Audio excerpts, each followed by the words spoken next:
దీక్షలో ఉన్నారు. ఈ టైంలో వారు తినకూడదు, మేము పెట్టకూడదు. పెడితే పెట్టినందుకు మాకు శాపం, తిన్నందుకు వారి దీక్ష పాడైపోతుంది.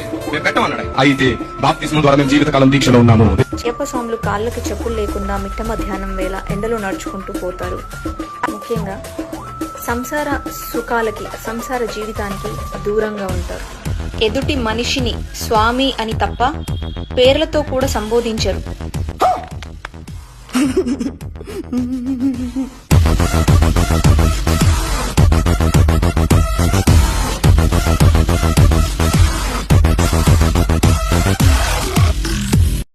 ఇది పుట్టించారు. ఎన్ని సంవత్సరాల్లో వస్తుంది ఇది? ఓ 15, 20, 30 ఏళ్ళు అనుకోండి. కొన్ని పుట్టుకుంటూ వస్తున్నాయి. శివమాల అని చెప్పి గణపతి నవరాత్రులు వస్తాయి, గణపతి మాలలు అని చెప్పి పుట్టిస్తున్నారు. దీనికి ఎక్కడన్నా ప్రమాణం ఉందా? ఎక్కడ ఎలాంటి ప్రమాణము లేదా? లేదు. భవానీ మాల అంటే విజయవాడలో చూస్తుంటాం మేము. విజయవాడలో ఉన్న రోజుల్లో అబ్బో అసలు నోటి నిండా గుట్కాలు, పాన్లు, నెత్తి మీద అవి, చేతిలో ఇవి, మెళ్ళో భవానీ మాలు, ఎర్రటి బట్టలు, ఇంతే. మరి ఇదేం దీక్ష నాకు అర్థం కాదు. ఎందుకు చేస్తున్నారు అర్థం కాదు. కొండ మీదకి వెళ్తారు, కిందకి వస్తారు, కృష్ణుడి ద్వారా బట్టలు తీసి ఇస్తే అవతల వస్తారు, మాలలు తీస్తే అవతల పెడతారు. ఇంతటి దాన్ని నువ్వు చేయటం ఎందుకు?